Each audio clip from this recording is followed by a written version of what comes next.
such visualizations, which captures a large design space. By working with multi-node database spatial indexes, CarxS enables interactive browsing of billions of data points. Come listen to our talk to learn more.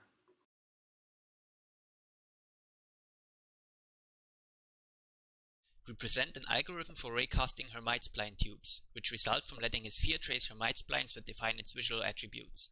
Since we do not employ tessellation, our method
Welcome everyone, and thank you very much for joining the 10th IEEE Symposium on Large Data Analysis and Visualization.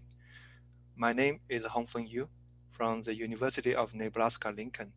I co-chair LDAV this year with the junior Tierney from the Sorbonne University. LDAV brings together domain scientists, data analytics and visualization researchers and users to foster the exchange to develop the next generation data-intensive analysis and visualization technology and workforce. It is a venue to present the latest and greatest research innovation in large data management, analysis, and visualization, and a platform to communicate how the innovation impact data-intensive computing applications and domain discovery. Since being started at 2011, LDAV has been held in conjunction with IEEE VIS annually. This year, 2020, marks the 10th edit of LDAV. The steering committee of LDAV 20 includes Christopher Garth, Hank Charles, Jim Burnett, Kim Moran. They provide strategic guidelines and decisions for LDAV. The paper chair of LDAV 20 are Christy Potter, Charlie Wang, Tim Burma. The post-chair are Kyrie Reina, Stephen Frey. They oversee and develop the technical program of LDAV. We appreciate the great effort of LDAV and VIS colleagues, in particularly VIS Tech Committee, VIS Virtual Conference Committee, VIS Web Committee, and Patrick Kerberberger. The collective effort make it possible to have an exciting LDAV program during such a very challenging time of this year during COVID-19 pandemic. Next, our paper co-chair, Christy Potter, will introduce LDAV technical program. Good morning, everybody. So the technical aspect of LDAV this year was, of course, challenging, but We had a pretty regular schedule with abstracts being due on July 7th, papers being due on July 12th, and the notification of paper acceptances on August 21st. So our reviewing was single blind, and we had 4 of our program committee members assigned per paper. So 1 coordinator and 3 members. And the coordinator led the discussion, and then there was an online discussion phase this year.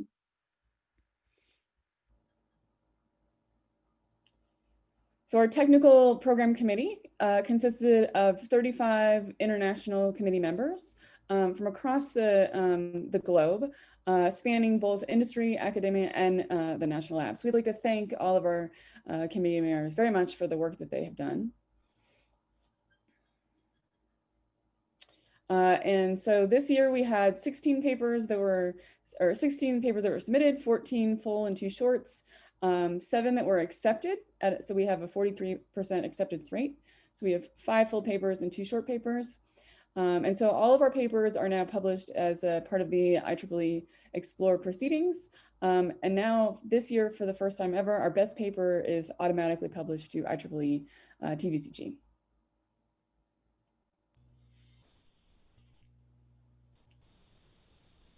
Thank you, Chris. And this year, we are excited to have Dr. Huamin Qu from Hong Kong University of Science and Technology to give a keynote presentation on large-scale visual analytics, a reflection on methodology and practice. So the presentation will immediately after these opening remarks. In the afternoon, we will have a panel and invited experts from DOE, German Airspace Center, and NSF to present their feedback on the progress in the last 10 years and ongoing effort in the field of large data analysis and visualization.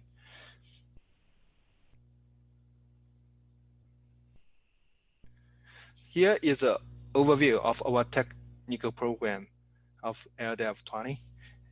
After the keynote, we will have 3 technical paper sections, a panel, and finally, we will have a best paper awards in the afternoon. Note all the time with the US Mountain Time.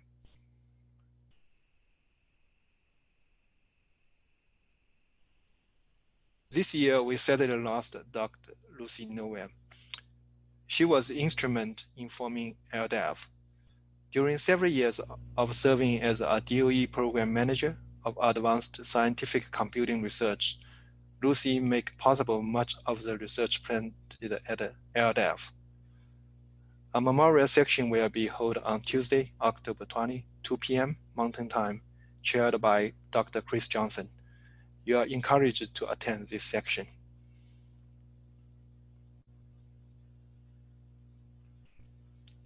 Next, we will have our keynote presentation from Professor Huamin Qu.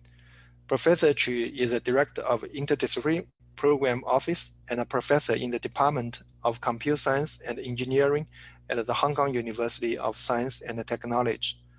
He is currently Associate Editor of Computer Graphics Forum and was Associate Director of IEEE TVCG, a paper co-chair of IEEE VIS 2014, 2015, and 2018. He's currently serving on the steering committee of IEEE Pacific VIS, IEEE VAST, and IEEE VIS. Today, he will give a keynote presentation. The title is The Large-Scale Visual Analytics, a Reflection on Methodology and Practice. Let's welcome Dr. Huamin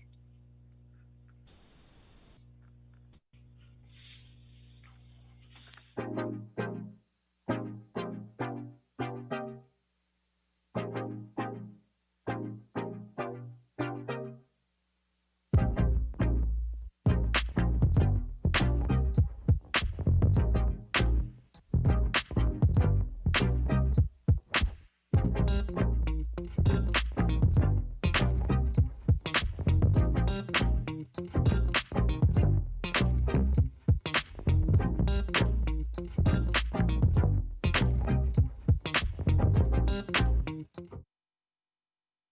Okay, hello everyone. So good morning, good afternoon, good night. So based on which time zone you are.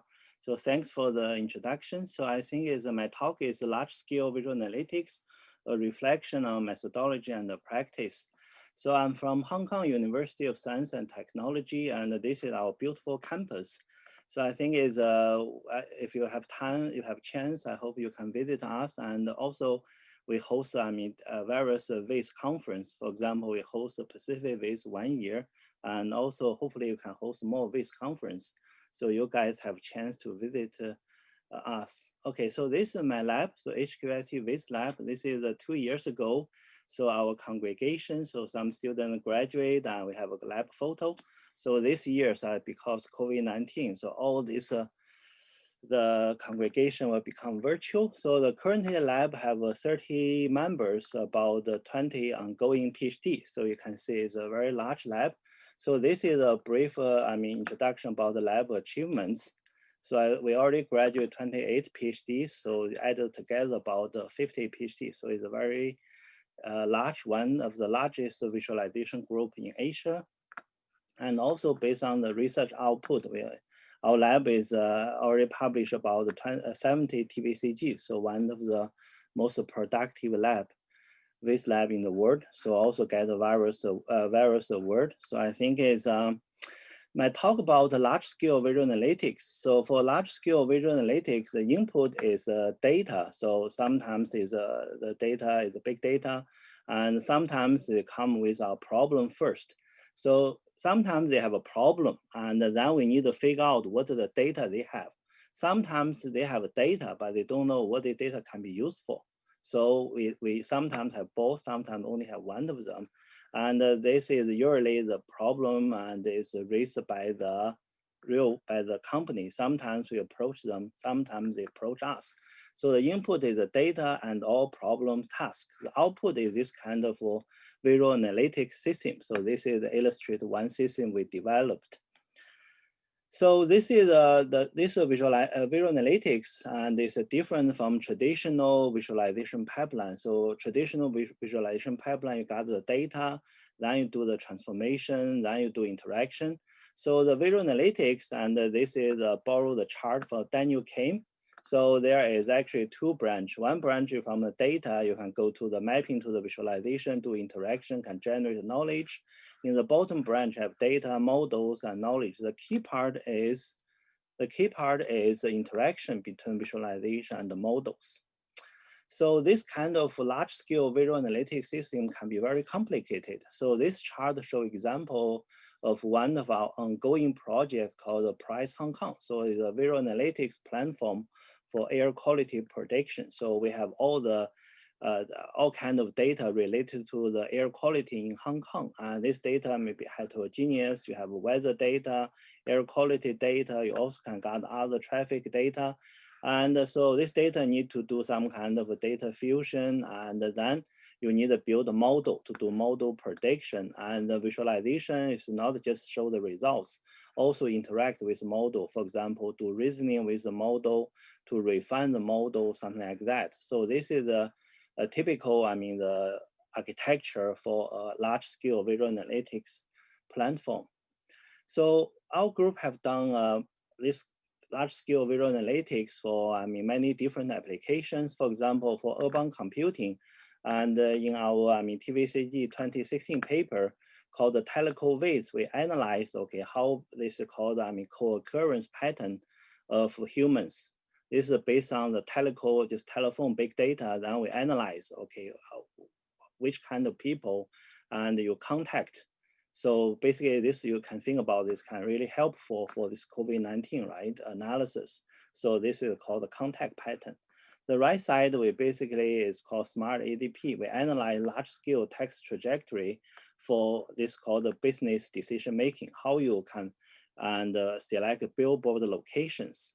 So this is some other example. For example, our TVCG 2018 paper called the Street Visor.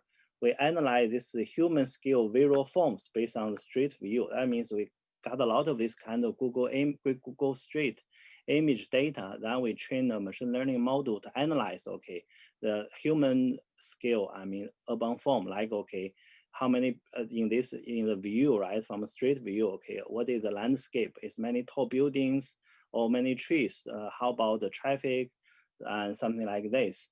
So the right side, we analyze the air pollution problem in Hong Kong. We are one of the first group use visual analytics to analyze the air pollution problem. So this paper published in TVCG 27. So for the e-learning, recently our group heavily work on the e-learning project. So e-learning is include all kind of data related to the online learning, like a MOOC, like a problem banks. For example, in the TVCG, this year's TVCG paper, we use visual analytics to analyze this learning sequence in massive open online courses. So how students learning and follow what kind of sequence to learn this kind of module, watch the video, solve the problem, go to forum discussions for MOOC. So the right side is analyze how students interact with each other in MOOC forums. So this is TVCG 2017 papers. So the peak visor, so this work is analyze the peaks in video click streams from this massive open online courses. So there, the MOOC is mainly use a video. So students watch the video and they go there, click basically the generate different click patterns. Then we analyze this pattern, figure out how students learn. The right side, actually, this paper will presented at this year's VIS. So this one is how to use visual analytics to help students to do this. This solve math problem. So in the past, students solve the math problem and then they directly give you answer, said, okay, you are right or wrong. But now we basically collect all kinds of data related to the problem solving. Then we can provide on the fly guidance. When you do the start from the first move and you partially solve the problem or you get stuck, we provide this kind of on the fly guidance, give you feedback. And so this is like, you can think about like a personalized, like a TA tutor. So give you this on the fly guidance. So this is also a visual analytics system and we'll present it at this year's VIS conference. So this is another paper we'll present at this year's VIS conference called Huamin Qu. So this paper is covered at the IEEE spectrum. So basically analyze the classroom video. So in the classroom, we collect the video, then analyze the student emotions. And for example, whether students feel bored and whether the topic is too hard and too challenging and something like that. Analyze the emotion from the topic room video hard. So this is also a paper I think will be presented. So for the social media, we in our paper actually 7 years ago, we analyzed this topic competition in social media. That time is have a US president competition. So I think is this is actually is we analyze, okay, for the social media, how different group use social media to promote certain topics. And this is, you can see is this kind of also a typical visual analytics system. So right side, we analyze, this is in China, this is WeChat. And recently you see in the news, so the US want to ban the WeChat. So we will work with the WeChat to analyze how the information propagate in the WeChat. And this one also can help basically detect fake news. So this work is covered in a media called How China's WeChat is Tackling Fake News Differently from Facebook. So this is the news and media coverage. This year is our paper. It's just published this year. So for the fintech, so how use visual analytics analyze this finance data. The right side is shows our last year's VIS paper is called S portfolio. So how use visual analytics for this stock portfolio management. So analyze, okay, this factor-based investment, then the portfolio and different styles and also the stocks. The right side is analyze this called Bitcoin exchange intelligence. So how this Bitcoin exchange station and do transaction among each other, something like that. This is also a TVCG paper. So for the smart manufacturing, we work with different companies. The left side shows the work we work with Bosch Research USA. So this is called a proto-steer. So steering deep sequence model with prototypes is also some kind of visual analytics system.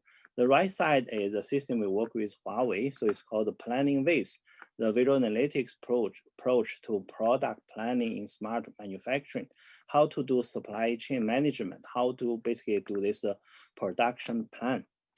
And also we do, recently we also publish heavily on visual analytics for explainable AI. So I just use this example to show, okay, especially in the past 10 years, we really work on this, develop this kind of large scale visual analytics system for different company.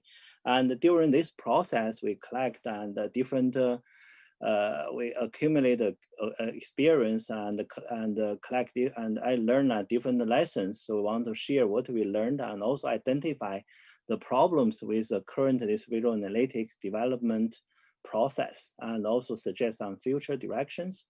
So to develop this kind of visual analytics, the system, actually the methodology is more similar to the data mining methodology. You see, data mining methodology, you have this kind of business understanding and data understanding, data preparation, modeling, evaluation, deployment. So for this, the visual analytics, the system development, we also start from applications, business understanding, and then a key part is called the task abstractions. Then after we abstract the tasks, then we basically is try to list some kind of design requirement, design goals. When you, in order to resolve those tasks, then what kind of design goals requirement you need to fulfill. After that, you develop visualization systems and do some kind of novel visual designs. And after that, okay, you do the evaluation. So after that, you can deploy at a different stage. There are some kind of tricky part or some kind of issues is not very, clear. So the first is the task abstractions. So usually when the end users, the company approach us, they have this kind of real world problems, but they cannot differentiate what is machine learning, what is visualization, and all.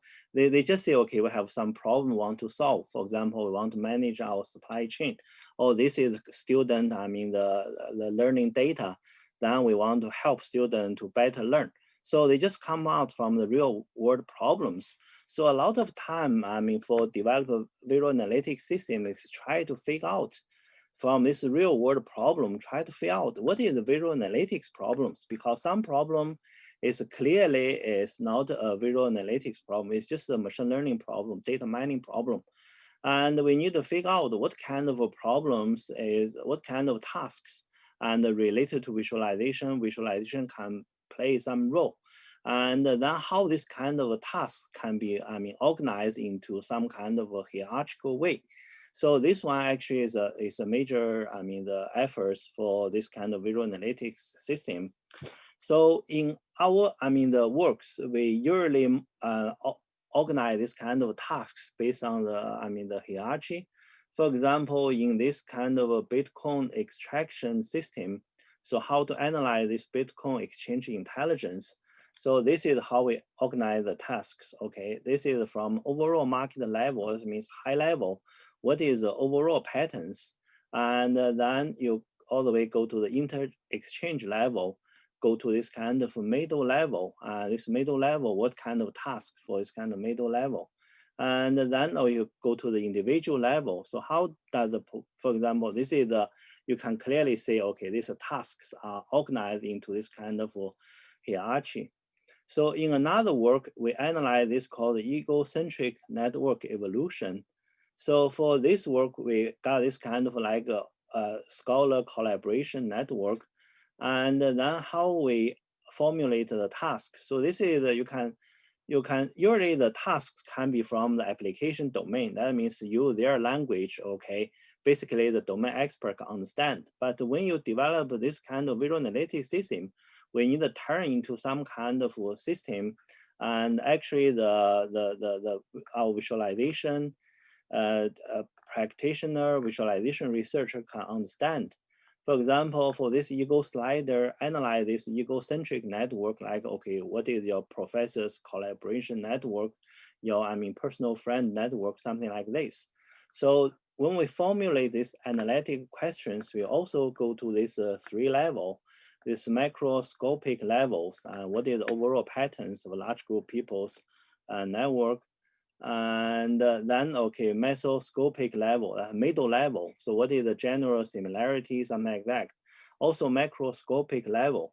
So I think it's organize this kind of analytic task into this kind of 3 level is relatively straightforward and informative, but one by one, okay, usually you need, okay, for this kind of system, you need a list and multiple, 5 to 10 is different tasks, and some tasks are relatively trivial.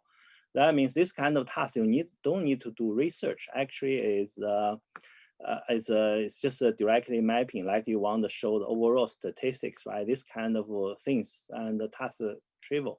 But some other tasks that right, you want to find, okay, like this is a correlation analysis, what is the similarity and overall patterns. So the data mining, they have this kind of 6, 7 different high-level tasks. I feel that is also helpful to guide this visual analytics, the task abstractions. So this is the key challenge is for this part I mentioned. So you need to figure out what kind of the domain experts from the application domain, they usually just come out from a real world problem, but we differentiate, okay, some is just a pure data mining problem, some is visualization problem, but the solution is trivial. One is visual analytics problem, it needs some kind of research and to design some non-trivial solutions. So next for this design goals and the design requirements. So design this visual analytics system, actually there is some kind of practices, or it's called the goals. Usually, for example, the visualization mantra, you need to organize the information into this kind of overview first and zoom and filter details on demand. And also I think is because the visual analytics, one key issue is you have algorithm, have model part. Another one is you have this visualization part. So when for this part, one issue is, okay, when you do this kind of design, right? So which part is more like this visualization, which part is more the algorithm? So the interaction between the model and the visualization is a key issue to do this kind of system design. So there is from our observation, there are 4 different ways for the model to interact with visualization. So one is just a visualization to develop model results. The data is big, it's large, and then there are different machine learning models and machine learning algorithm, and to help you to process data to generate some kind of results. And that one, okay, once you generate this kind of results, and it's just like machine learning or this data mining serve as pre-processing. And after you got their results, you basically visualize this is a result from model and also the original raw data. You design the visualization system just to show, okay, model results and also show their, the original data. So this is actually the very typical way. So many this model algorithm just help pre-processing the data.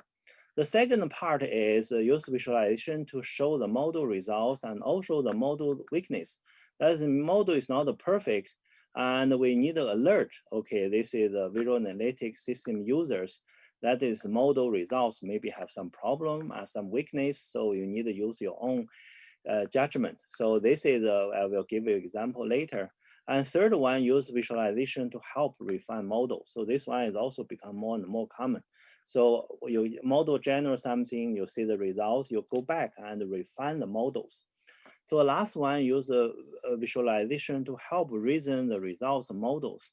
So with more and more deep learning, algorithms are used for this kind of different tasks. And then they give you the results, accuracy pretty high, but visual analytics actually help to reason and why model come out with this kind of results. So this is a hot topic called explainable AI. So I won't touch this. So for example, in this street visual, and we want to analyze, okay, to explore human scale urban forms based on the street views. For this one, the input is this called, the street, Google Street View, image. So just like you go to any street, you collect a lot of image. So then the model part, okay, before we do visualization, there are millions and tens of millions images, photos taken at different street. And then what they do is they basically do some registration, then use this is, I mean, the SegNet to do segmentation. That means give this kind of street view. And what we do is, okay, you train some kind of model, classify them into one of the 6 categories. So whether it's a greenery or sky or building, road, vehicle, others. So this one is just start from the image, and then, okay, you use some kind of model help you do classification. Then the visualization is mainly just show the results. So this is the basically is, algorithm help you process data, the visualization show the results. So this in another work, this is called Emotion Q for this emotion-oriented and visual summarization of classroom videos. So for this work, okay, we need to do, I mean, this is the classroom video. We want to analyze the emotion evolution of kids. Now, how you do this? You need a face recognition. You need emotion, analysis. But the issue with the model in this kind of classroom video, and you look at this one, you see some kids are occluded, and some cases their face are very small. So model is just output the results. For that results, you build some kind of emotion profile for kids, but that the results may not be reliable, right? In this case, you need to alert the visual analytics users that, okay, the model may have some problem. So here you see in this chart, we design this kind of visualization. We use this kind of accentuation to analyze whether, okay, this case is occluded. So it's no any occlusion, and or it's totally occluded. If totally occluded, then it's more like this. I mean, the light color is more dark color. It means visible. So that means, okay, you can, when you analyze this kind of emotion, and you also can see, okay, whether this case is in the visible, quite visible, then the result is more reliable, or it's just a result not reliable. So then you just cannot simply trust the results model. So visualization provides some hint on the model's limitations. So I think this is actually when you design this kind of system, whether you need to incorporate the model's weakness is also the concern. Okay. So the next one is the visualization design, the visual analytics development. So when you design this kind of, you have this kind of tasks, you satisfy some kind of design requirement. Then in the end, okay, we develop this called the visual analytics. So visualization still plays some major role. So when this kind of system are reviewed by our community, we usually, even, okay, the guideline said, okay, we don't actually, the novelty of visualization design is not is a criteria. That means, okay, it's okay to use, the well-established visualization, but usually the review asks something about novel visualization design. So in my group, we typically use 3 strategies to generate a novel visualization design. Sometimes this novel visualization design is because the task is there. So this novel design be more efficient, more effective. So we can use user study to prove its effectiveness than this well-established one. And sometimes it's just generate some freshness. So this is we use 3 strategies. One is called embedding, the second one called integration, the third one is called glyph. So the embedding is like this. Okay, you look at this kind of visualization, have some kind of freshness, at least when our paper was accepted. So you have this typical theme river, then we embed like, okay, this kind of this lens, into this kind of theme river, also embed this kind of word cloud. So this is for this kind of social media topic computation on social media visualization. So this one is called embedding.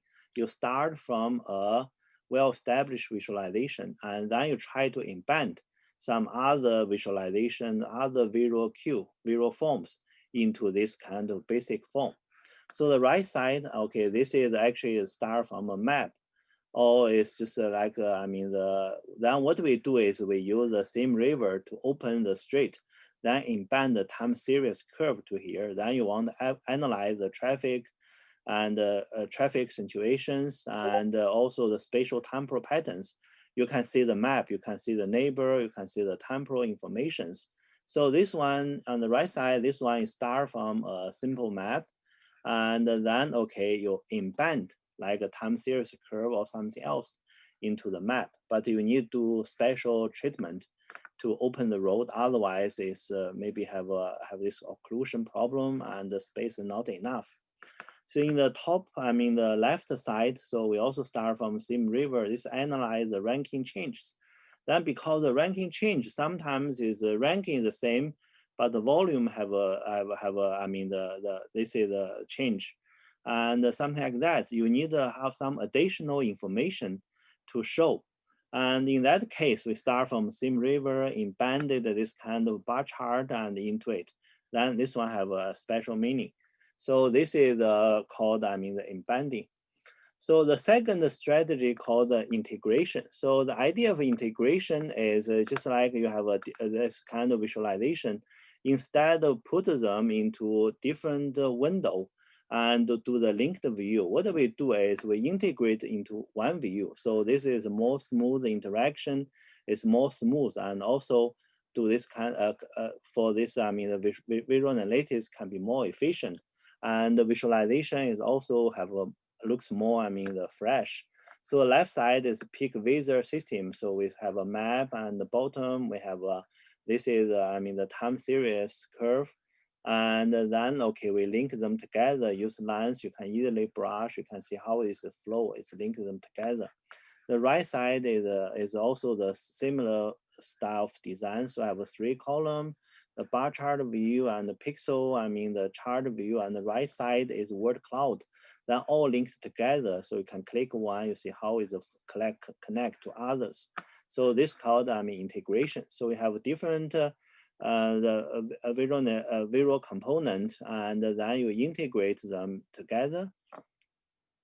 So the third strategy called the glyphs. So for the glyph, and there is this kind of glyph. You can have a different kind of design. You can actually have your own, I mean, creativity.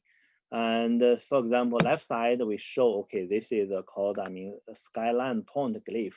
It's more like this kind of, I mean, the bar chart, the radar chart, something like that. But we embed some kind of other information into it. The right side is that the smart ATP. We basically embed, this is the temporal information, the weekday, weekend, the speed of the vehicle, and yeah, some 3-4 different attributes into the visualization design. So for this one is this usually they ask for some kind of novelty. So we use glyph design, we use integration, we use embedding, usually can generate some visualization which are fresh, always can better support the visual analytics tasks. So if you look at our papers, and this visualization seems they don't repeat each other, and each of them have some kind of novel component. So the third one is about evaluation. So for visual analytics system, the evaluation, the Tamara have this very nice chart, and that's the levels of design and validation. So they basically divide them into 4 levels: the algorithm level, and then what you should evaluate, validate, analyze computational complexity.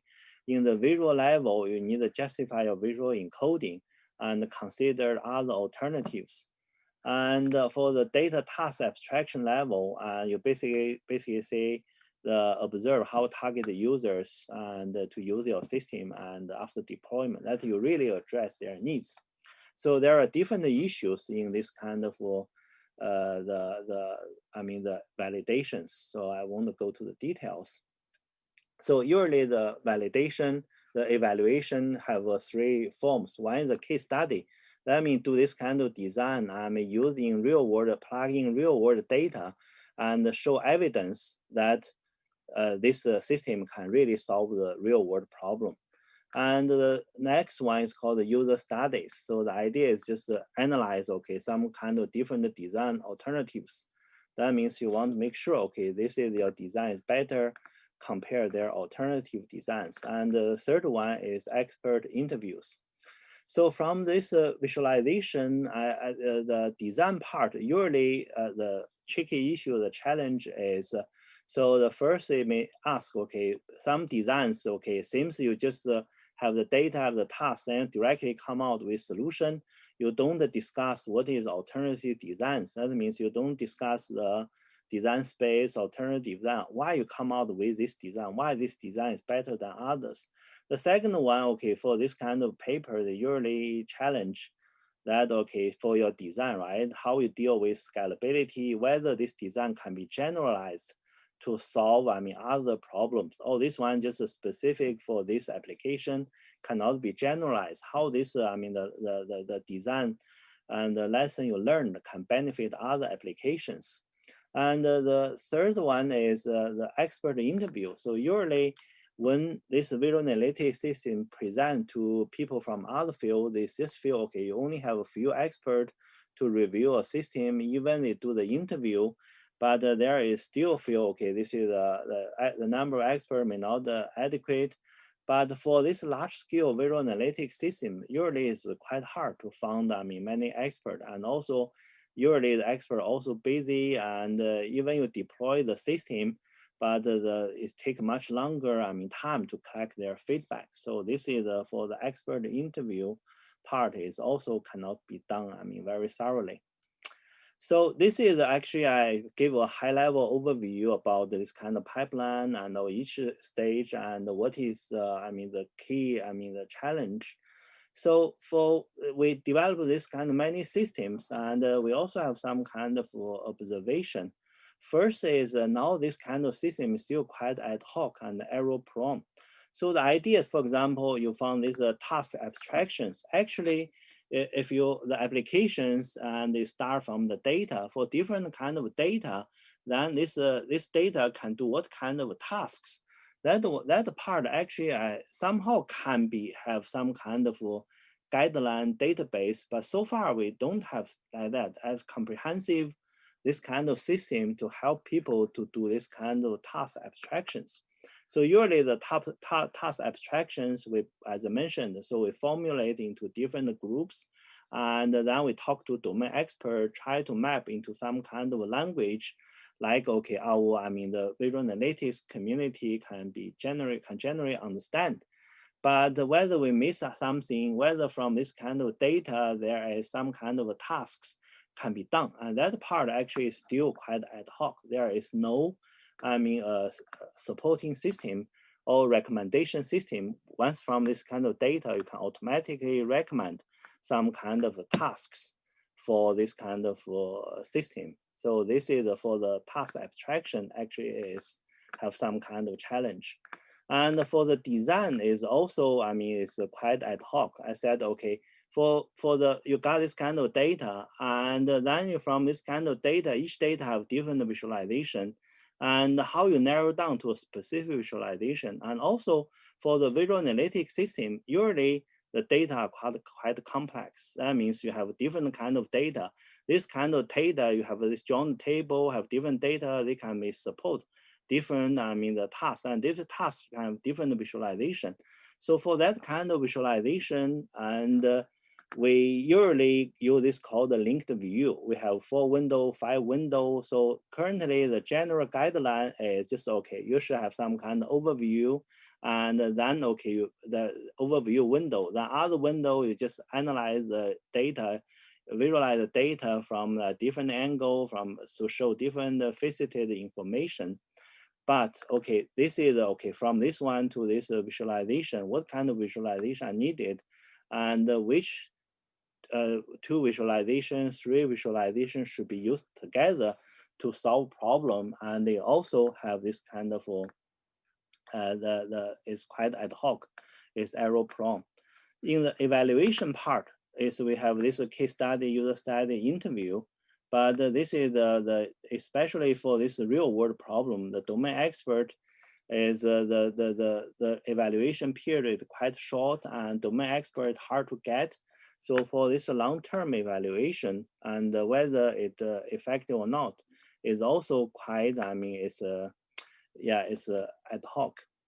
So what we say, okay, actually we have done this kind of many systems, and what we say is now maybe the time to make this whole pipeline at each stage, and make it more rigorous and make it more. I mean, this is we said is yeah, it's more efficient.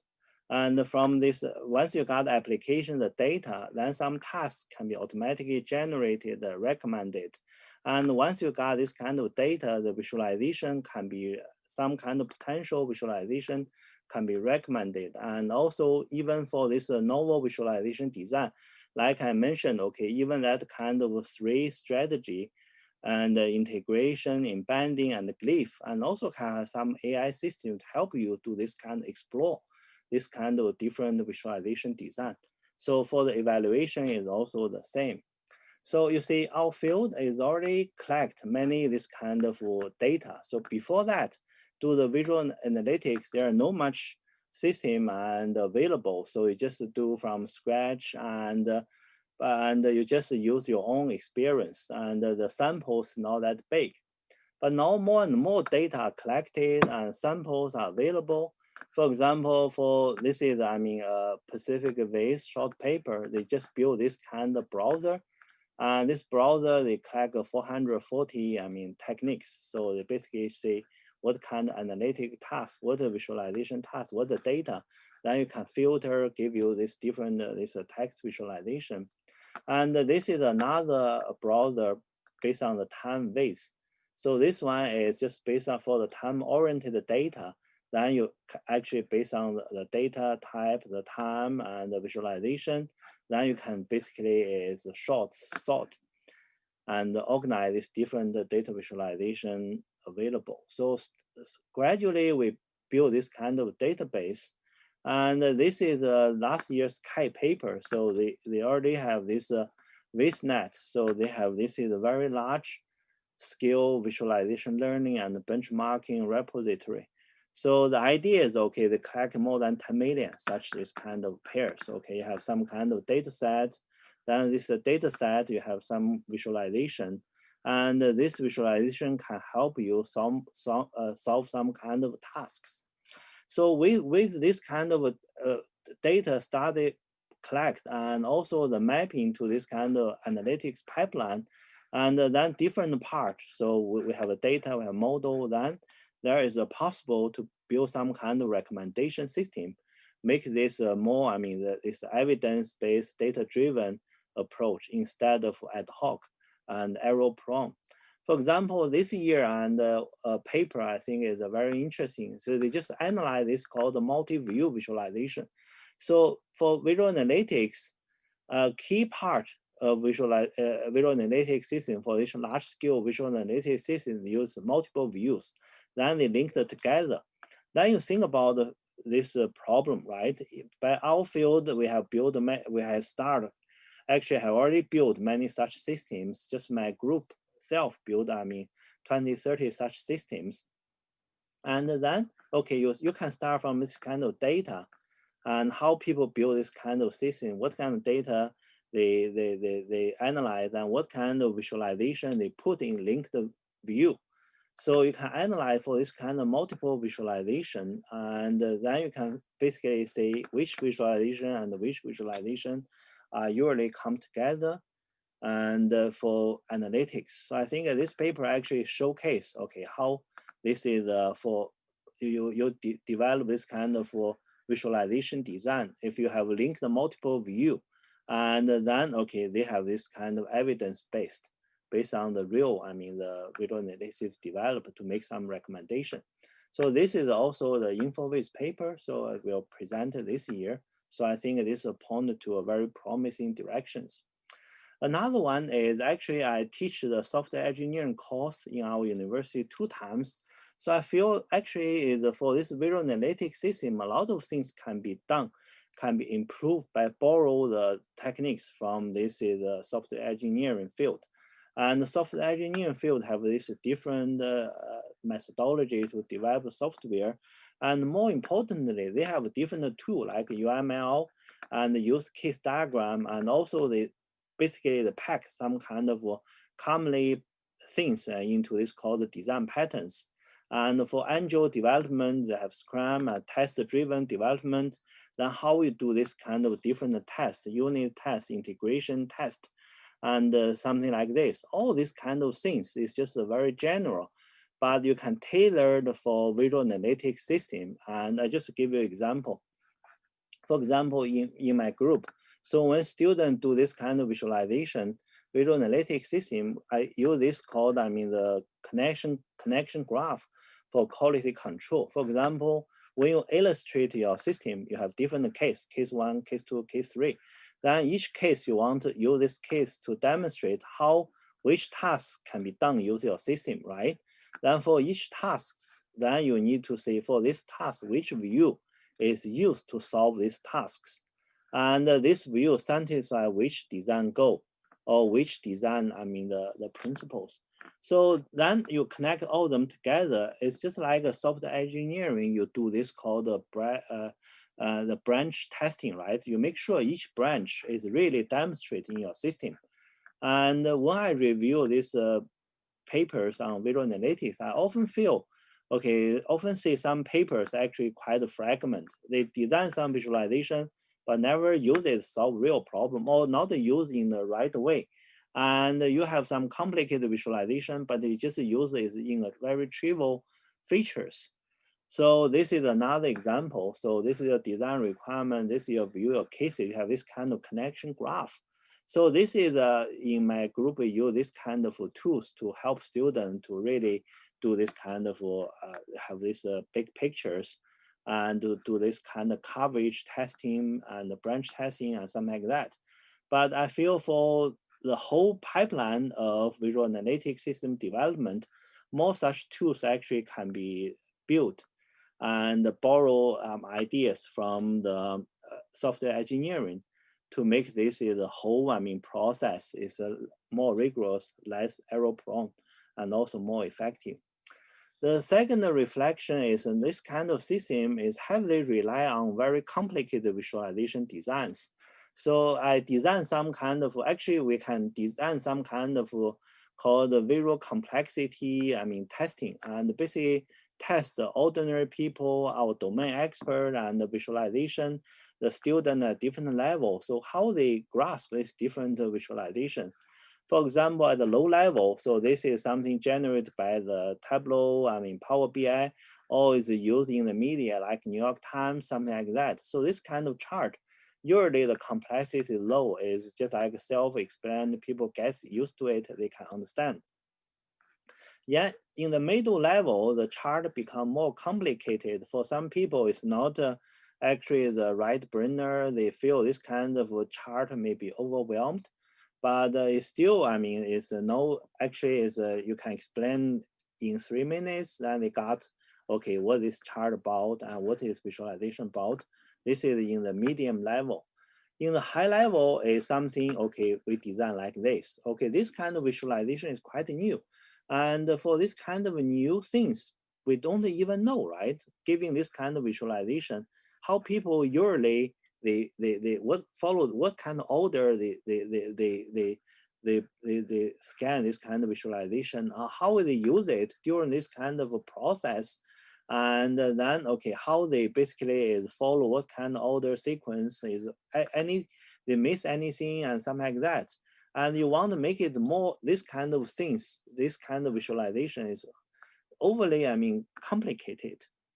So, but the one issue, the complication, is too complicated design actually is driven by our community culture. For example, 1 year we submit a paper called VIS MOOC. So we are the first, our university actually, the offer is the first Asia university offer courses in MOOC. Then we got the data. We found that this is actually a very good opportunity because all this kind of clickstream data, how you visualize them. And then we got the data, we design this kind of visualization because the end user is not supposed to be to be a visualization expert. They are actually not us, and they just ordinary people, student, faculty. So the visualization must be simple. If too complicated, they cannot understand. So the right side shows our visualization design.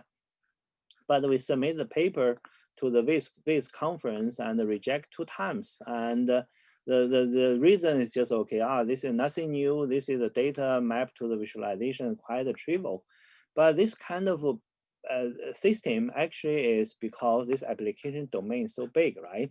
So fortunately, we finally accepted to the Pacific VIS. So the score actually, I remember, is not high, but the saved the paper co-chairs now is already cited, I mean, almost 100 times. Every year it got a 20 submission. So for this kind of paper, how our community respond, right? So because the nature of the system, the visualization cannot be too complicated. And we design this kind of very complicated system, and the domain for the real world usage, and they feel is overwhelming and too hard to do. But the review, okay, actually is like this kind of design because they like fresh and demonstrate your skills to do this kind of visualization design. So we also got some kind of award.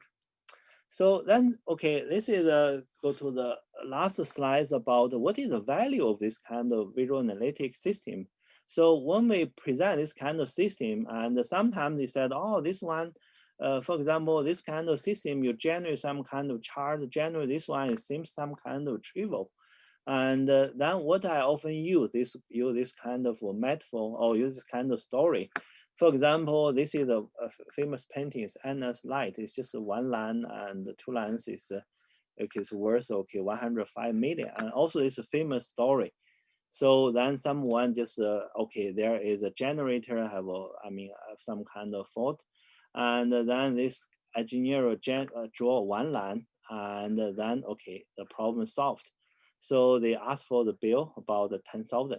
So then they feel it's too expensive. You just draw 1 line. Why you ask for 10,000? So the argument is making this chalk mark on generator just $1. Nowhere to make mark is worth 9,999. So the similar argument is we design this kind of visual analytics system. The human attention and the view is actually quite limited. So what can be shown here is very limited. So you generate this kind of visualization, no matter the bar chart, pie chart, that one is not that expensive.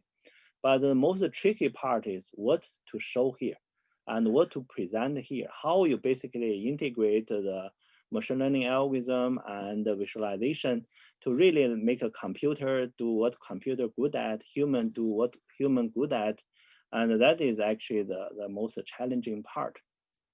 So I just give the summary of the talk. So I think this is the best time to develop this kind of large-scale visual analytics system. As I mentioned, I graduated 28 PhDs. Many of them is just the first one in their company to do this kind of visual analytics system. And also many companies, and they have this kind of strong needs, but actually they short of talent to help them to do this. So you move into some field, and actually many field, and you found they have data, they have need, but this large-scale visual analysis system is not available yet. But the current this workflow, pipeline suffers from this very ad hoc and error-prone process. As I mentioned, each one is just still, it's not built on this very, like, okay, this is a recommendation system or other one, evidence-based data-driven approach, just quite ad hoc. And also visualization design is more and more complicated. Even myself has worked on visualization for 20 years. I look at this system, it's become very, complicated. So with more this kind of system are developed, these cases are collected. So then, okay, we have the data. Then we also have a tool, machine learning and software engineering can make the process more rigorous and efficient. And also because there are many, this is the new application domains, and actually we don't have this kind of system yet. So for that kind of system, even we use well-established visualization, simple visualization still can make a huge impact. Just what I show our VIS-MOOC system. So the community should be more friendly to application papers. Actually, this is in the VIS restructure meeting, they already addressed this issue. So they have a special track. So this kind of things, if our community don't do it, And the other one is not in VIS community, they do it, but there's a paper, highly cited work is more, have more impact. That is actually is lost to our community. Yeah, so this is basically my talk. So if you have any questions, you can send them email. And also you can basically go to the website for more information. So yeah, so I have 3 minutes for any questions.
Okay, thank you, Huamin, for this insight talk.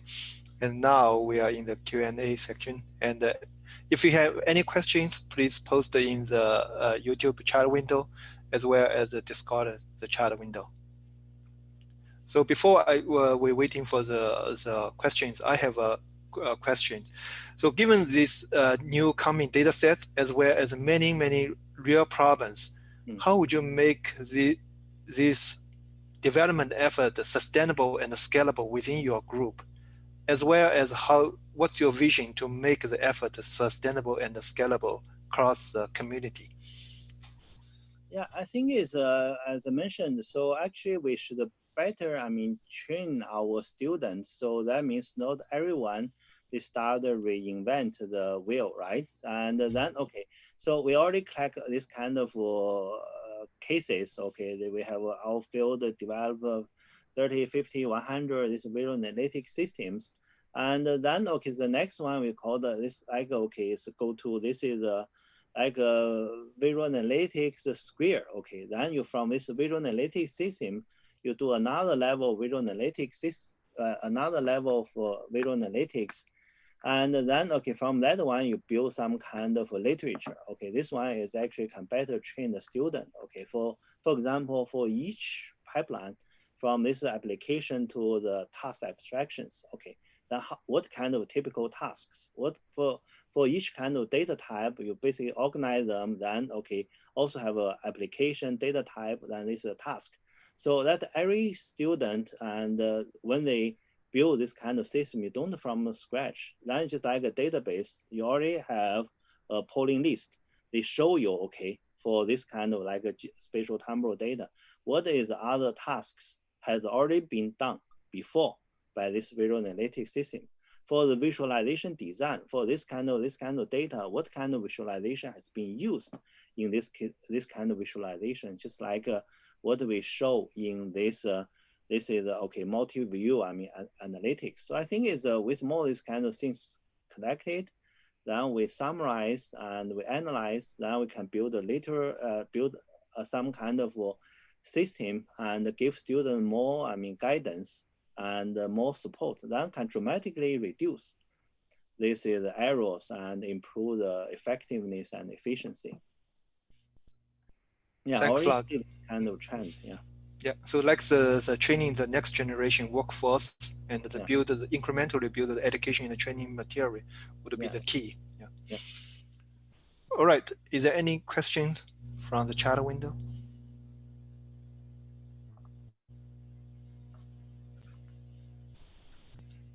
Okay, all right.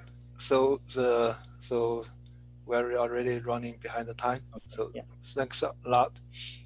All right. Okay. Thank you, Huamin, and thank you everyone joining this keynote presentation. Okay.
Thank you, everyone.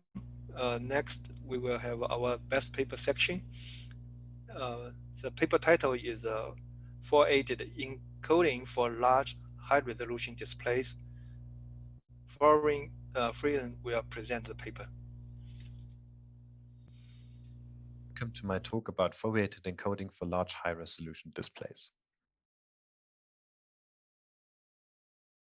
Our idea was to share the full screen content of a power wall. Such systems are oftentimes unique research prototypes that use different hardware setups, and the software that runs on them is tailored to the specific hardware setup.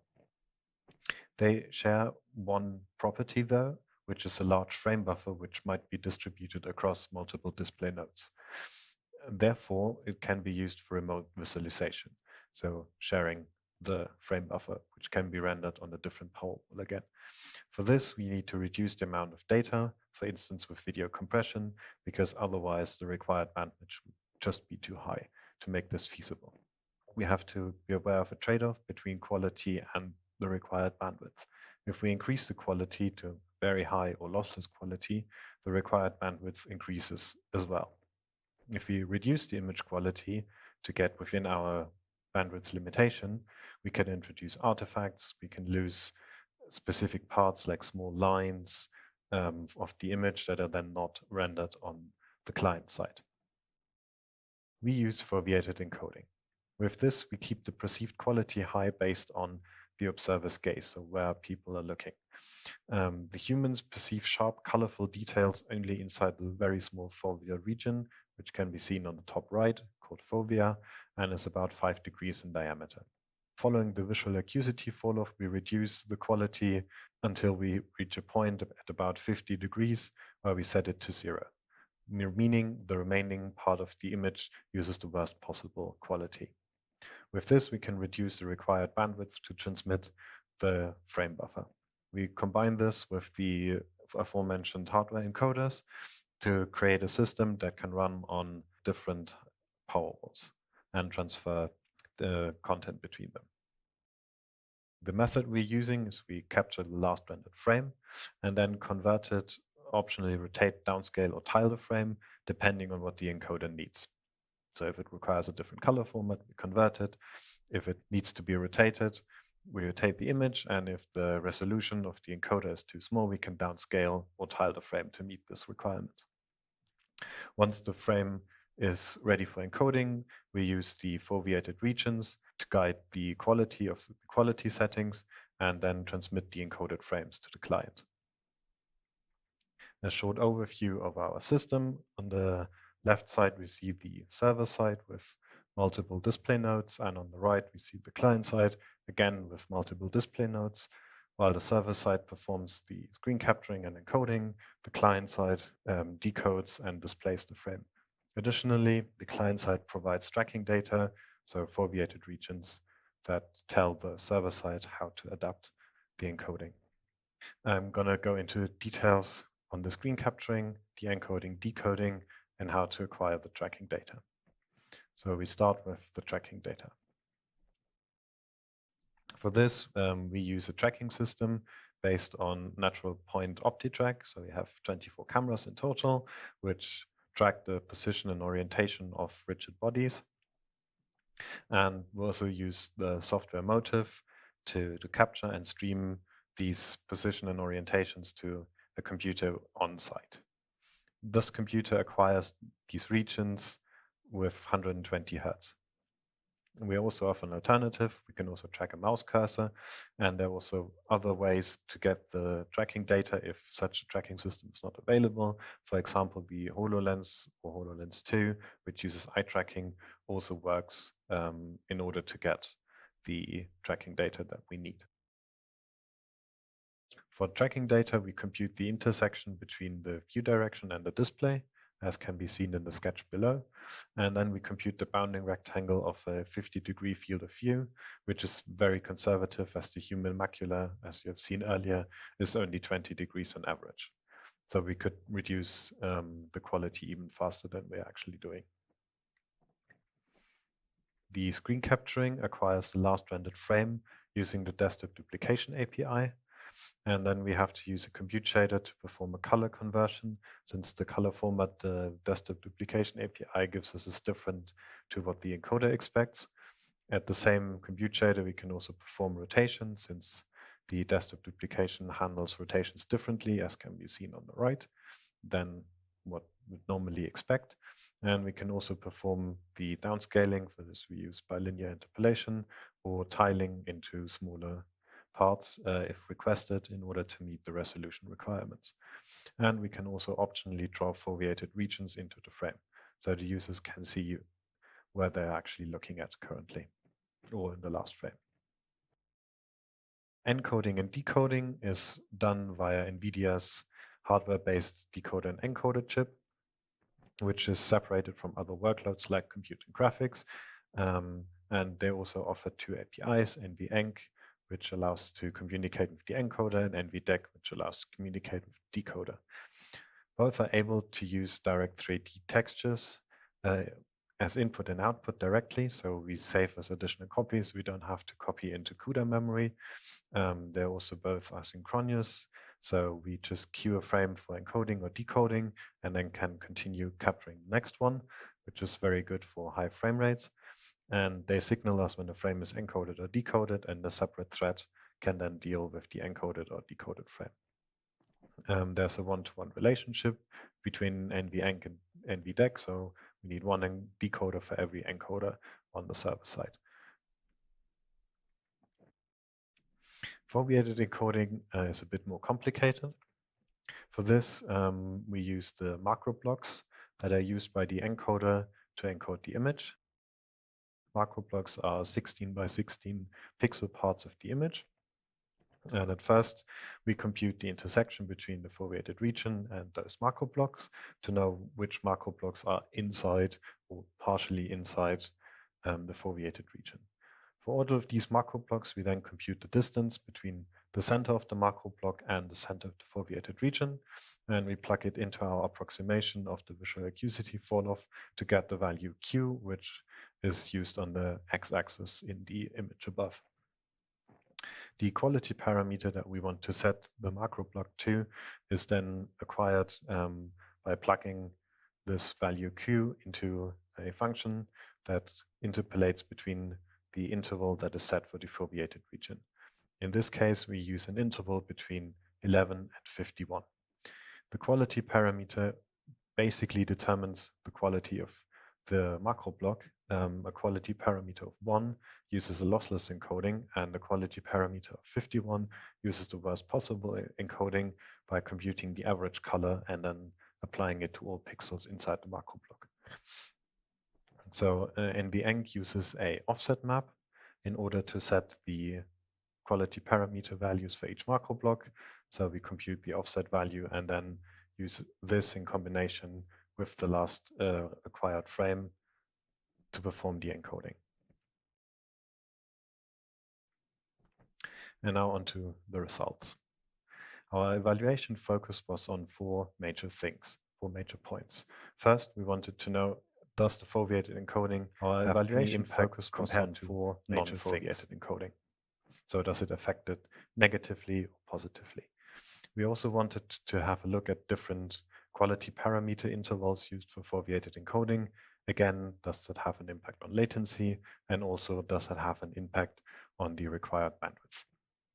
Thirdly, we wanted to know the impact on latency by downscaling and tiling. And the main focus was also on the reduction of the required bandwidth. So by how much can we reduce the bandwidth by using foveated encoding? So first, how did we test? So we used our stereo channel Powerwall for this. We have two channels, left and right. They both have a resolution of 10,800 times 4,069 pixels. And we streamed from the right channel to the left stereo channel, which allowed us for visual inspection of the latency, because we can basically look at how far the left side is behind the right one. On the bottom, we have a schematic overview. So we have 10 display nodes for each stereo channel. So each display node computes 1,200 times 4,069 part of the image. All of these nodes are connected via high-speed interconnect and communicate via MPI. And there's an additional node that we call the streaming node, which collects all of the encoded frames and then sends them to the streaming node of the client side via 10 gigabit local area network. And on the client side, we have the same setup. The display nodes are connected via the high-speed interconnect, and the streaming node distributes the encoded frames to the display nodes, which then decode and display the result. The streaming node on the client side gets the tracking data and sends the foveated rectangles to the server side. And the encoder settings we used H.264. We used the NVENC low latency preset, since we wanted to have the lowest latency possible. But we changed a couple of parameters in order to achieve constant quality mode, which means that the quality parameter we set is used for all macro blocks, which results in an unlimited bitrate. So the required bandwidth goes up and down based on the quality parameter we set, and also on the content of the image. We then generated 3 presets, the low encoder setting, medium, and the high settings. They use different quality parameters, and you can see the effect that has on the image on the right. And we also defined 2 foveated intervals. The first one uses a quality parameter between 11 and 51, which we have seen earlier, and the second one uses a quality parameter between 31 and 51. So first results are the latency. So what we can see on the left side of the dotted line is the server side, and on the right we have the client or display side. The complete source and complete display parts include all the latency on that specific node. So this is basically a complete cover of anything that was measured. And we only show conversion and encode times on the server side and decode and display latencies on the client side. Impact has the encoding, which is mostly due to the keyframes, which can take up to 22 milliseconds for the high encoder setting, while the intraframes, so non-keyframes in between, usually take up between 5 and 7 milliseconds to encode, which is already quite good. And the latencies are more or less equal between the foveated and non-foveated encoding. The interval for the foveated encoding obviously has an impact, because as we have already seen, the keyframe time increases with the quality parameter. So it takes longer if we have a lower QP value for the foveated interval for the 11 to 51, the keyframe latency is higher. The good news is multiple users only have a slight impact, so it's between 1 and 2 milliseconds, also depending on where and how they look at the screen. And the total round trip times are 32 milliseconds for keyframes and around 17 milliseconds for intraframes. This is the round trip times that we measured.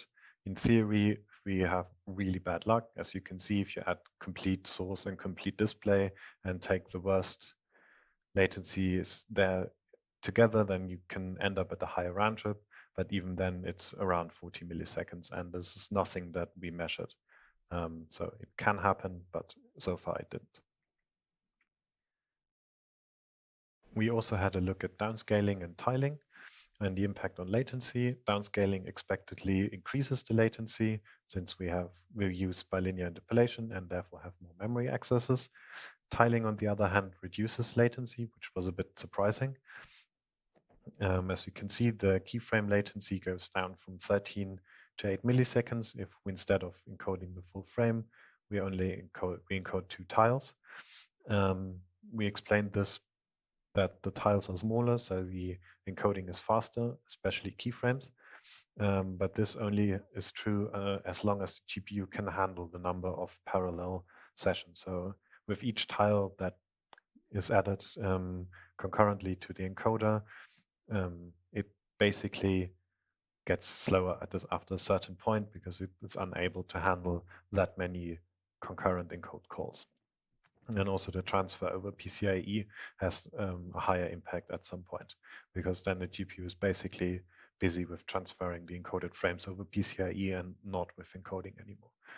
So for more than 16 tiles, it already begins to increase only slightly, and above 32, then we have an explosion in latency. Decoding is largely unaffected. It has some certain variance across a number of tiles, but again, not that much of an impact.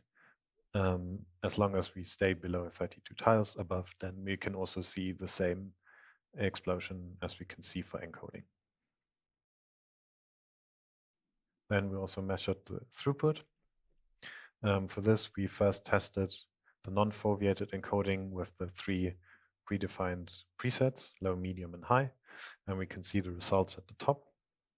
And for this, we used a molecular dynamic simulation, which was looped twice. That's why there's the cut in the middle, so you can see that the measured throughput plummets. This is when the simulation restarts. And the high setting uses up to 2 gigabits, the medium setting above 500 megabits, and the low setting up to 60 mbits per second. For the foveated cases, which we measured the 2 intervals, they're roughly equal to the low quality, so there's a bit of a difference, so they go up or down by 5 to 10 mbit, unless the users step away from the display, so get further away, then the foveated region gets bigger, so we have more macro blocks inside the foveated region, therefore more macro blocks of a higher quality, and then the bandwidth goes up. But during our measurements, these peaks never exceeded 200 megabits per second. And if we add more users, the difference is also not that big, again, depending on where they're looking. But we measured about 10 to 20 megabits if we have 2 instead of 1 users. And then some visual results. So on the left, you can see the same image as on the right. On the left, it's encoded with the low encoder setting. And on the right, we use foveated encoding. And as you can see on the left, most of the lines are hardly visible. Some already have completely disappeared, which is due to the very low encoder setting. And on the right, with the foveated encoding, you can see improved quality. And if you look at the center, then you basically do not see that the image is encoded with foveated encoding because you only perceive the part with high quality, while the rest is not perceived as important. Now on to the conclusion. So we have shown that foveated encoding can deliver the same quality as with high encoder settings, at least locally, where people are looking at. And it's, at least for us, it was not distinguishable that we're actually using foveated encoding. So it was naturally, and it worked. It required way less bandwidth than the high setting. So even in the absolute worst case, it was 10%, and the average, it was about 4% of the required bandwidth, while having the same or even a lower latency, which was mostly below 30 milliseconds, also for keyframes. And for intra-frames, it was around 17 milliseconds, so we're one frame behind the server side. And in future, we want to look at a couple of things. Firstly, progressive encoding. So if the simulation stops and we don't get new frames, we want to progressively increase the quality, starting from the foveated regions. And we also want to investigate the foveated intervals further. So we want to determine the interval based on the distance of the user. So if you're closer, the interval should include quality, higher quality parameters. And if you're further away, the interval can get smaller because you don't perceive the difference in image quality anymore. So this concludes my talk. Thank you for your attention, and if you have any questions, I'll be happy to answer them.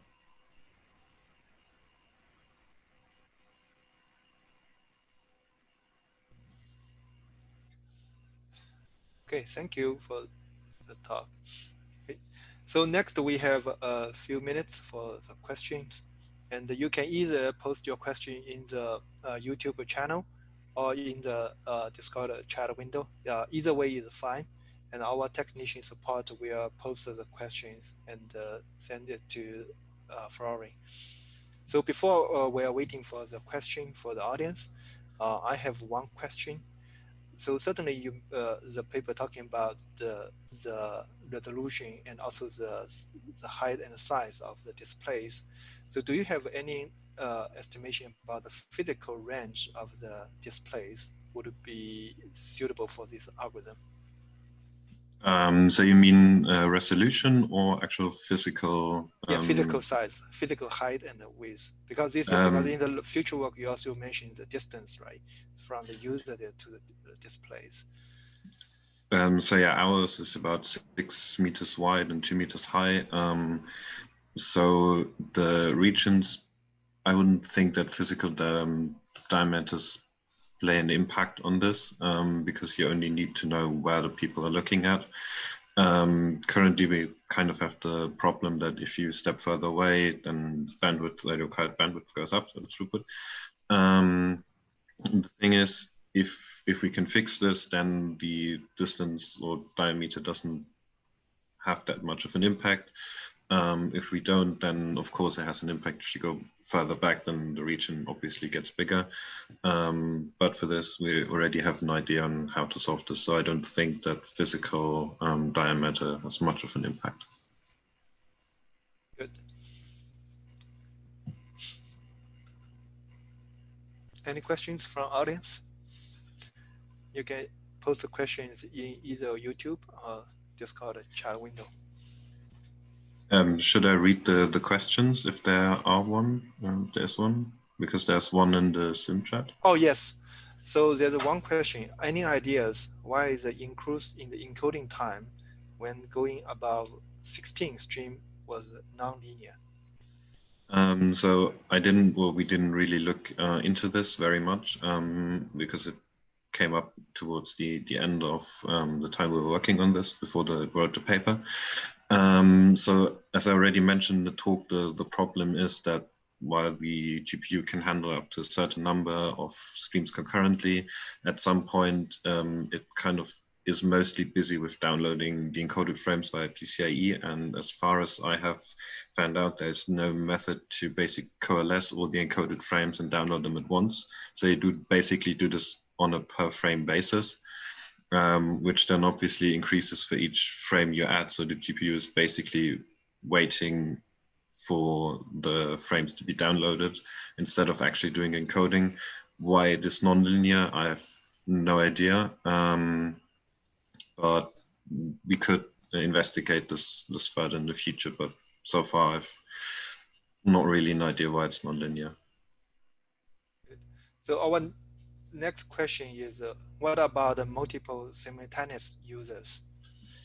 So multiple, we already tested this with up to 2 users, which was kind of a limit because of the COVID situation. But it didn't have much of an impact, especially if you have visualization where the interesting part is the same and then users look at that.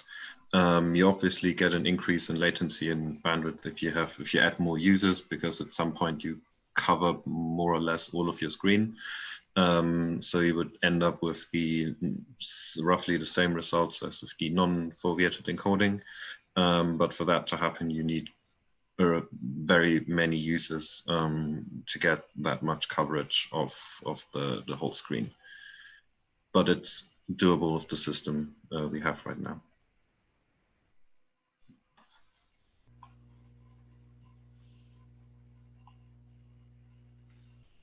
Good.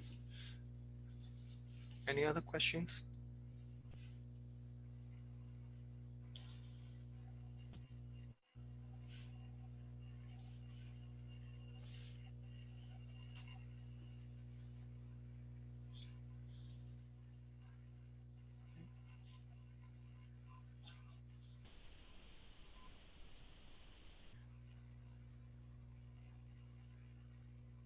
All right, so thanks, Florian, for giving the talk on the best paper of LDAV, and also thanks, Huamin, for giving very insightful and inspiring talk on large-scale visual analytics. So this concludes this section, and after a break and 30 minutes, and we will go back to the next paper section.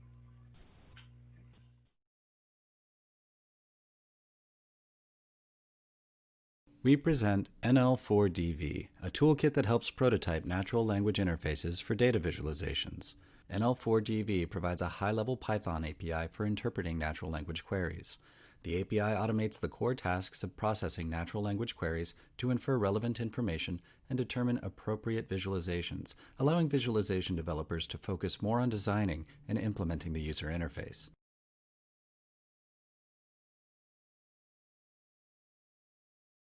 When developing a deep learning model, people typically struggle to optimize hyperparameters that affecting the model performance. To relieve the pain of this manual trial process, AutoML has been developed as a solution. However, to maximize the potential of the AutoML, people should identify a good AutoML setting for their task. Hypertendril helps to maximize the potential by visualizing AutoML algorithm behavior and guiding effective hyperparameters.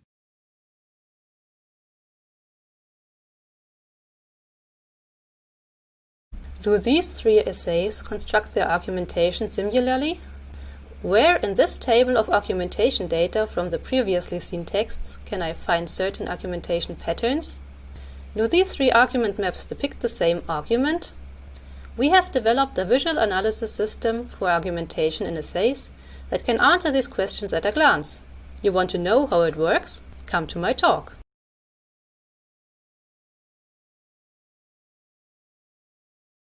Out-of-distribution samples refer to the test samples not well covered by the training data, like these black cats. They are misclassified with high confidence due to their black bodies. To explain why these samples are out of distribution, we developed OOD Analyzer, a visual analytics tool which provides an ensemble detection method and a grid-based visualization to detect and analyze out-of-distribution samples.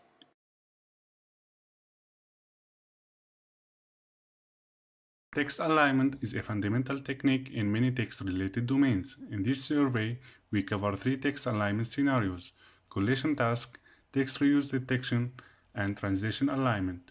On the basis of those scenarios, we reviewed the existing text alignment visualization approaches and discussed their advantages and drawbacks. We finally derived design implications and shed light on related future challenges.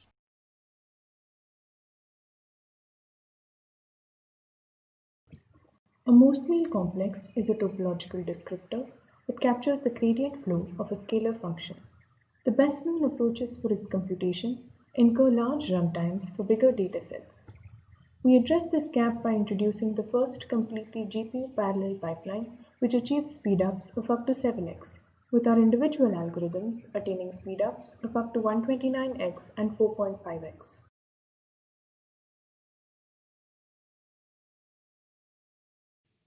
We demonstrate that people can use the spatial cues available in virtual reality to help them effectively remember and recall scholarly articles. We used a virtual coffee shop and asked participants to remember 4 abstracts from scientific publications, and we termed this method a virtual reality memory palace variant.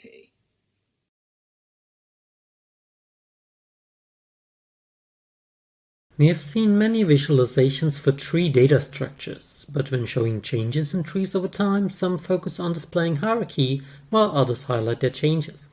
With split streams, we combined 2 approaches and their individual benefits. We evaluated our method in a user study and consider it a general-purpose method for the visualization of dynamic hierarchies. Our JavaScript library is openly available.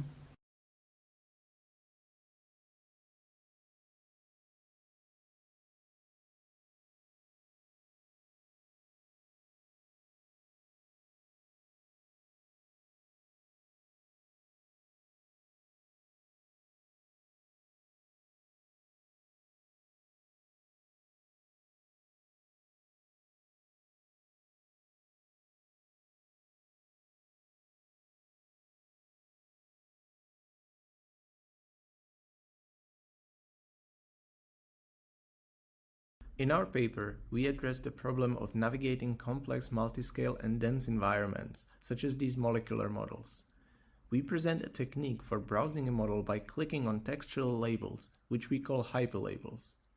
This allows the user to intuitively navigate the hierarchical organization of the model.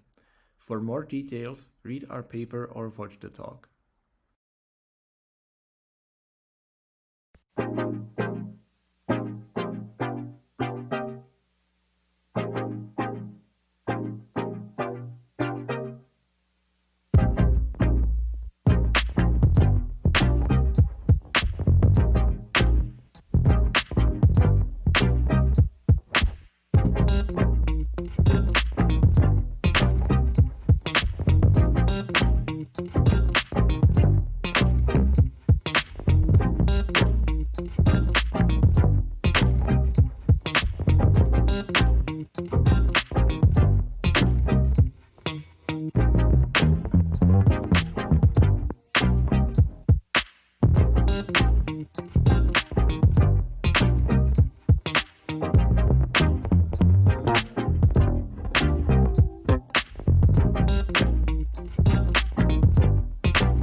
Magazine-style narrative visualizations can be challenging due to the need to go back and forth from the text to the visualization.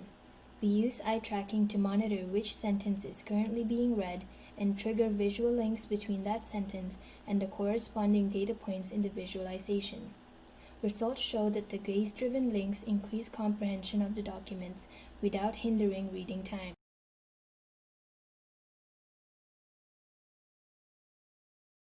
How do you visualize the nanoscale, 1 billionth of a meter, for the public? As part of a Science Center exhibition, we developed an immersive environment that explains nanoconcepts by allowing users to explore nanoproperties. We reflect on how exploration, the confluence of explanatory and exploratory visualization, can be applied to visualization in public spaces.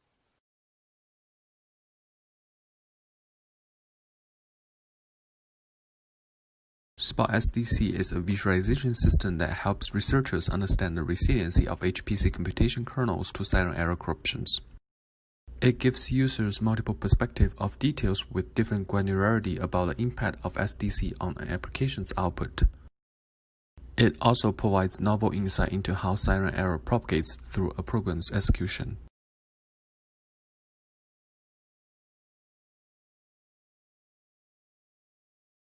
Scatter plots and parallel coordinates are widely used for visualizing multivariate discrete data. However, for multivariate continuous data, the continuous scatter plots and continuous parallel coordinates are more suitable. In this work, we extend them to uncertain data. Additionally, we also extend fibers to uncertain data. If you are interested, come to our presentation.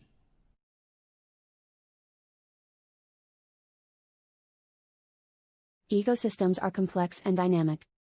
To investigate the dynamic nature of ecosystems, we have developed a prototype of a visual analytics system based on empirical dynamic modeling, EDM. EDM is a set of analytical methods rooted in nonlinear state space reconstruction. Integrating EDM with dimensionality reduction, brush-linked visualizations, and visual summarization support understandings of ecosystem dynamics.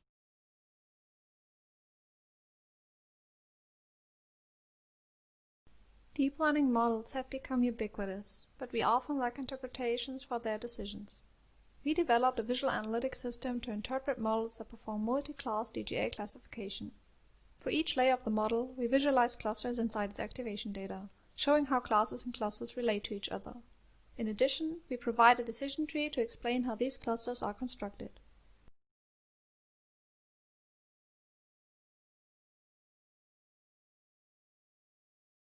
This is a picture of a Tableau visualization within the browser. The data behind the visualization does not exist here, and Tableau is not running. This is just an image. However, parts of this image are fully interactive. Please join our presentation to see how we can share interactive visualizations across the web, free from any dependency on data or visualization application.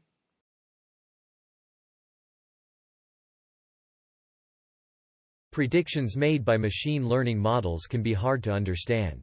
Counterfactual explanations explain model predictions by telling the users how to obtain the desired prediction with minimal changes to the input.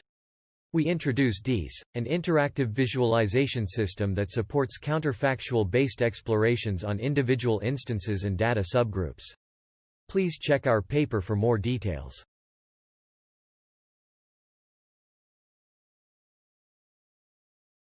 Serine graphs are variants of stack graphs with curve-based line, and the main factor affecting its readability is the sign occurrence through a perceptual inconsistency of the orthogonal and vertical direction.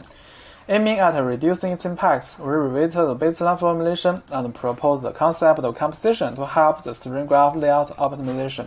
The result shows that our algorithms perform better than the others.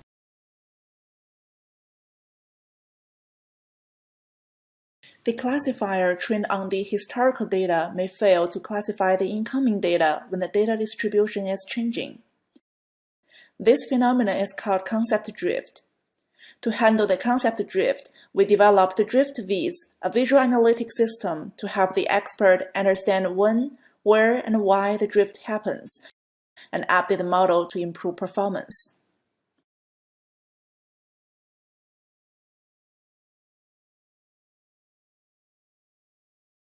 After determining the departure timestamp, the experts then moved to verify the recommended shuttle stops and routes.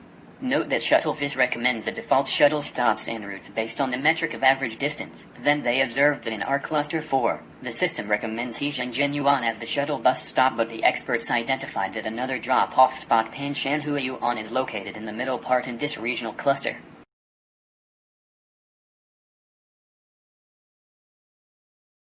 The transport dynamics in an unsteady flow can be visualized by the finite time Lyapunov exponent. But what happens if the flow contains random Gaussian deviations? We introduce a recently published quantity that is similar to the FTLE but considers these stochastic deviations.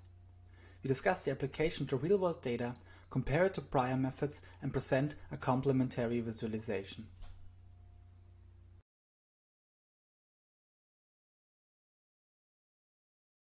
CarxS is an authoring system which enables rapid creation of zooming-based scatter plot-like visualizations in just tens of lines of JSON. We contribute a declarative grammar for such visualizations, which captures a large design space. By working with multi-node database spatial indexes, CarxS enables interactive browsing of billions of data points. Come listen to our talk to learn more.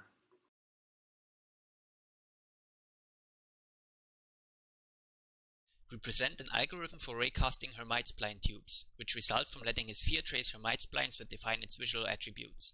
Since we do not employ tessellation, our method enables smooth curves and transitions of radius and color along the tube. Join us for an in-depth look at the intersection routine that enables raycasting hundreds of thousands of them efficiently in real time, and see what makes them a powerful new tool in the inventory of curve and line data visualization.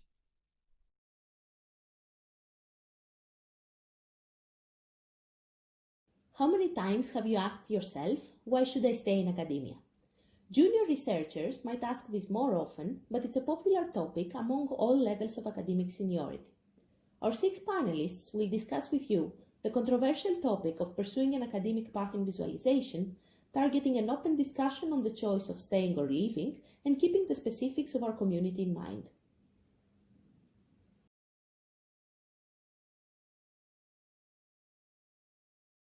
The recent COVID epidemic has triggered several different crises that are testing our civilization's potential for both coordination and cooperation. Data about infection rates and their growth has been the main source for public discussion and has inspired many visualization works. We propose a VA approach that incorporates a growth predictive model. This allows the correlation monitoring of the virus population development. We also can relate it to different government response events, as well as identify key dates.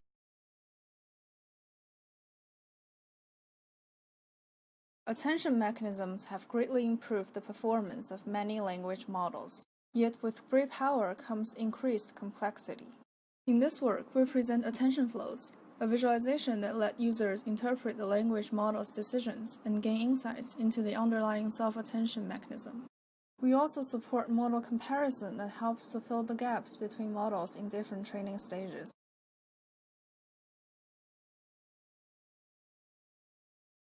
A dynamic graph models changing relationships between entities over time. In this work, we present multi-scale snapshots, a visual analytics approach to provide an overview of a dynamic graph at multiple temporal scales. The approach consists of 3 steps: creating multi-scale temporal summaries, applying graph embeddings, and the semi-automatic visual analysis. The combination of these steps lets us visually explore how temporal and structural properties affect the overall dynamic graph.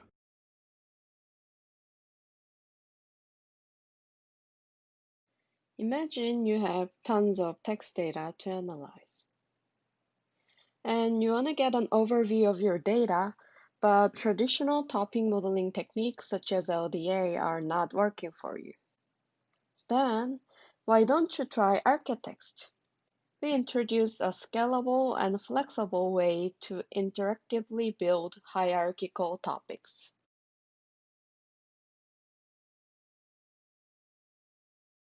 Confusion flow is an interactive visualization for the performance analysis of classification models. It introduces a novel temporal adaptation of the confusion matrix, which lets model developers compare the learning behavior of multiple classifiers over time. Find out more about confusion flow in our talk or in our TVCG paper.